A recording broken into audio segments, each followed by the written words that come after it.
Alright, ladies and gentlemen, I'm here on the channel, and I'm here to do my second video for today's busy schedule here.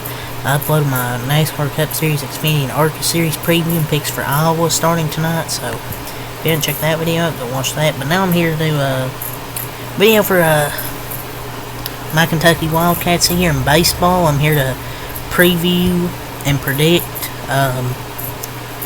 their game against NC State tomorrow, start their College World Series run, and I felt they have to win game one. Every game in Omaha is a must win, but you don't want to go in the losers bracket because I feel like it's hard to come back in the losers bracket. But I feel like this field suits their play style, you know. Just playing small ball. I know homers I think will be hit at normal rate, but it's gonna be tough to hit homers in that ballpark. Because there are a lot of teams that hit a lot of homers, but Kentucky can, but they just play that aggressive play style. So I think it's going to fit them really well. But NC State, you know, a lot of people might be rooting for them because, you know, that 2021 got took away because of COVID. Probably could have won the national championship. But I think we should be a team people should root for. That's just me, because I'm kind of biased, but yeah, let's get into the preview here. But yeah, let's get on to it here. So, I want to preview Kentucky's opponent, because obviously I know about Kentucky, basically what their strengths are. I mean, the pitching was kind of a weakness, it felt like, the bullpen, but honestly, they've been a lot better this postseason run. Trey Posier, the starters have been good, so... and the bullpen's come through. I don't need to point out the obvious about Kentucky, because maybe some people don't know about NC State this season. So this will be at 2 p.m. On Saturday tomorrow at Charles Schwab Field in Omaha, Nebraska. Kentucky's first ever College World Series game, and the Wolfpack are the NCAA tournament's number 10 overall seed, and hosted the Raleigh Regional action where it swept its way to the Super Regionals with wins over Bryant, South Carolina, James Madison. They matched up with number 7 overall seed Georgia in the Super Regionals. North Carolina, NC State won game 1 18-1. They fell 11-2 in game 2 and bounced back in game 3 8-5 to take the series. So that's how they got here. And they were just one of 2 teams to win a Super Regional series this season, joining Florida, who swept Clemson. So they were one of the 2 road teams to win a Super Regional series to even get here. So they finished second in the ACC behind Clemson with an 18-11 conference record that sends 3 additional teams: Omaha, Virginia, Florida State, North Carolina. ACC versus SEC, really this tournament. So in regular season, the Wolfpack earned series victories over Duke, North Carolina, Virginia, and Wake Forest. And North Carolina and Virginia they beat in series, and they're in this Omaha bracket as well.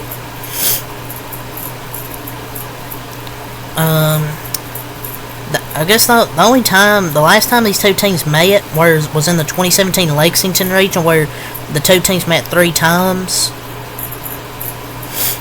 And the Wolfpack beat Kentucky 5-4 in the winter game bracket, but the Wildcats bounced back to beat them to force a game 7.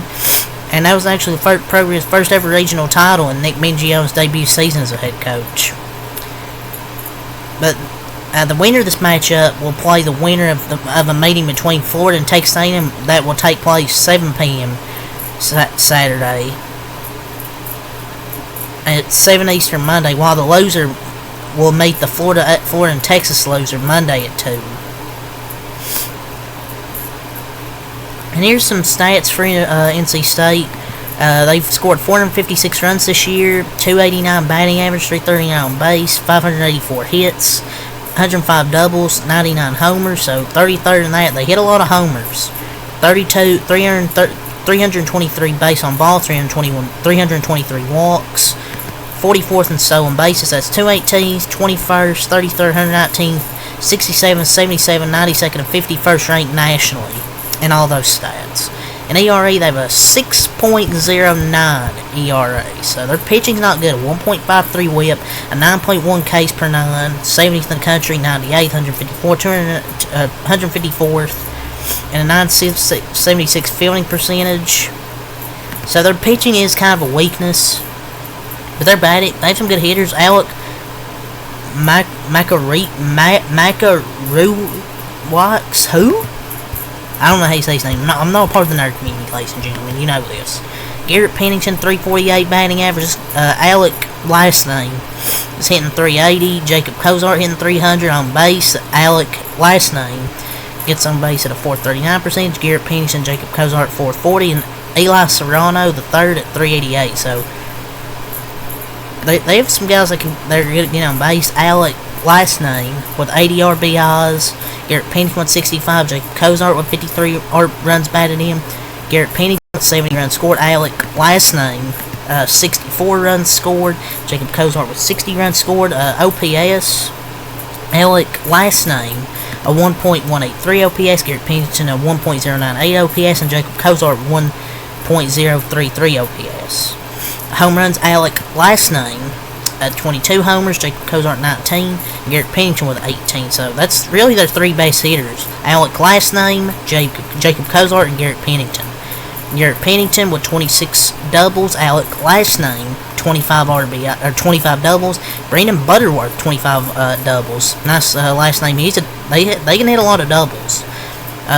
Jacob Cozart draws a lot of walks, 49 walks. Brandon Butterworth with 40, and Luke Nixon with 33. Stolen bases, Luke Nixon, Brandon Butterworth, and Eli Serrano. So they got some guys that can steal bases. Luke Nixon, Brandon Butterworth with 14 and 13 stolen bases.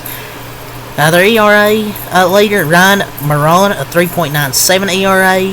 Jacob Dodan, 4.40 ERA. And Shane Van Dam, 4.58 ERA. Nice name. They got some good guys out of the bullpen, like Derek Smith and Jacob Dodan. But offensively, the trio they have: Jacob Cozart, third baseman Alec, last name, and first baseman Garrett Pennington lead their offense. Cozart was a first-team All-ACC selection. He's actually a 42nd ranked draft prospect. He had a slash line of 300, 430, and a 604 at 19 homers, which ranks second on the team and driven in 53 runs. Alec, last name, was really good, 380 average, a 430 on base, 80 RBIs, and over 1,000 OPS, and 22 homers. Pennington was a third All-ACC selection. Eli Serrano, who hits in layoff spots, a 295 hitter. Brandon Butterworth is a 250 hitter. He's hit 7 homers, but he hits a lot of doubles. Luke Nixon was good at stealing bases and drawing walks. And they'll be without one of its key bats, Josh Hogue, 314 hitter, except for the season-ending injury in April. So that's a good hitter they're missing in their lineup. Their pitching staff, High Hill, 7-2 with a 5.06 ERA. He struck out a team-high 75 batters and 80 innings of work. He's held opposing hitters to a 225 batting average. Pitched well in the postseason. Their other starters, Don Fritton, a 7.36 ERA, but struck out 69 batters and 71 innings of work. While Moran, who's also lefty, has a team-best 3.97 ERA, but has allowed hitters to hit a 302 clip. And the bullpen, Jacob Dodan's one of their most trusted arms, the All-ACC freshman, a 4.20 ERA in 26 appearances. Held opposing hitters to a 212 batting average, struck out 55 batters in just 47 innings, so he strikes out a lot of batters. Derek Smith is their closer with 8 saves. He's posted a 4.82 ERA and held opposing hitters to a team-best 178 batting average. And while Cooper Consiglio,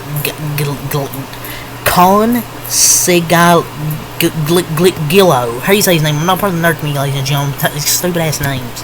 A southpaw, a 4.97 ERA in 15 outings, held opposing hitters to a 200 batting average. They got some guys that don't really get hit hard. But I'm going to pick Kentucky to win. I mean, I know I'm kind of biased. It's a tough series because NC State's really a good team. I want to get some revenge from 2021 in this bracket. But, I don't know, I just like the way this field plays in Kentucky's favor. Like they got some good hitters like Ryan Waldschmidt, Lopez, Nolan McCarthy. They're always aggressive on the bases, sacrifice bunts, get singles, they can hit homers, they hit power, contact. They can steal bases. I just like how aggressive they play, and I think they're gonna win here. But yeah, it's really up to say here for this video. So till next time, Peace.